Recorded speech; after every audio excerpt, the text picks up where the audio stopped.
पीपल के पेड़ छोड़ देनी, सारा बचपन छूट गई। गांव के गलिया रोवत बा, सपना शहर में टूट गई।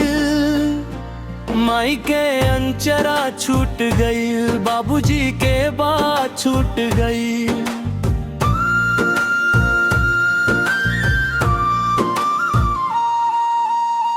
पीपल के पेड़ छोड़ देनी, सारा बचपन छूट गई।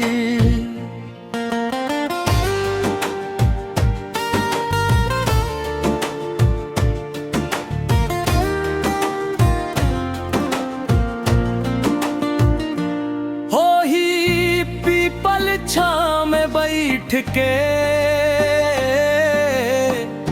कंचा गोली खेलत रही। नदी किनारे दोस्त सभे संग हंसी खुशी में रहल रही।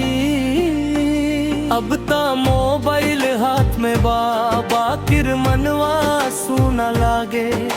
शहर के रोशनी में सजल बातन दिल गाँव में भागे। चिड़ै के बोली याद आवे, सांझ के ओ बात छूट गई। पीपल के पेड़ छोड़ देनी, सारा बचपन छूट गई।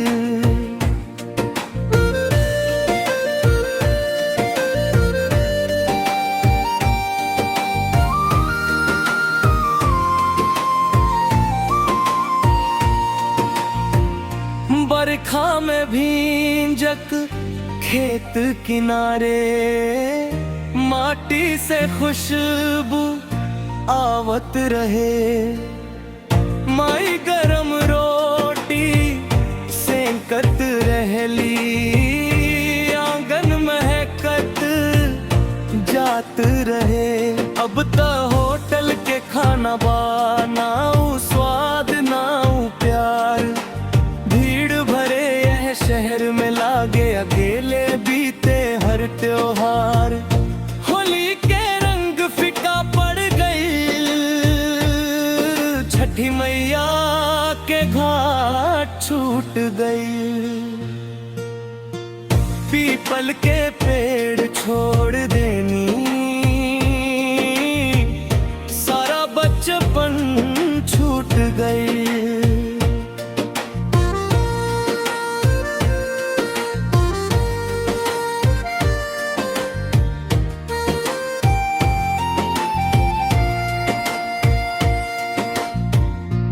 पहला प्यार के मीठ कहानी आजो दिल में बसल बा।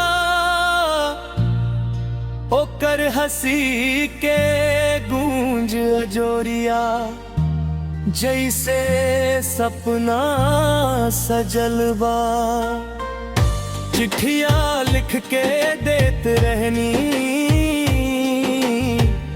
पीपल नीचे मिलत रहनी। समय के आंधी ऐसन चलल, दोनों अलग भइल रहनी। ओकर कंगना के छन छनाहट सुनत सुनत रतिया बीत गई। पीपल के पेड़ छोड़ देनी, बचपन छूट गई। बाबूजी अब बूढ़ हो गईले, अख में पानी भर आवे। फोन पस पूछलन बेका कब अइबा, दिल रो रो बतियावे। माई कहेली जल्दी अइहा, आंगन सुना लागेला। तोहरा बिना बाबू घर अधूरा लागेला। कमाई अपनापन सब छूट गइल, पीपल के पेड़ छोड़ देनी, सारा बचपन छूट गइल।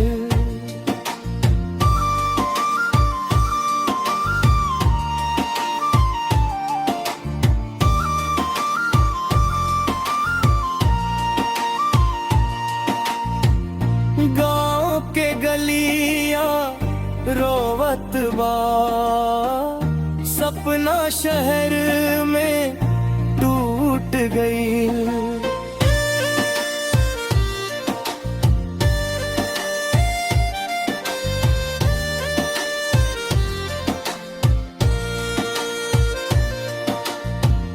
माई के अंचरा छूट गई, बाबूजी के बात छूट गई। शहर के रोशनी में सजल बा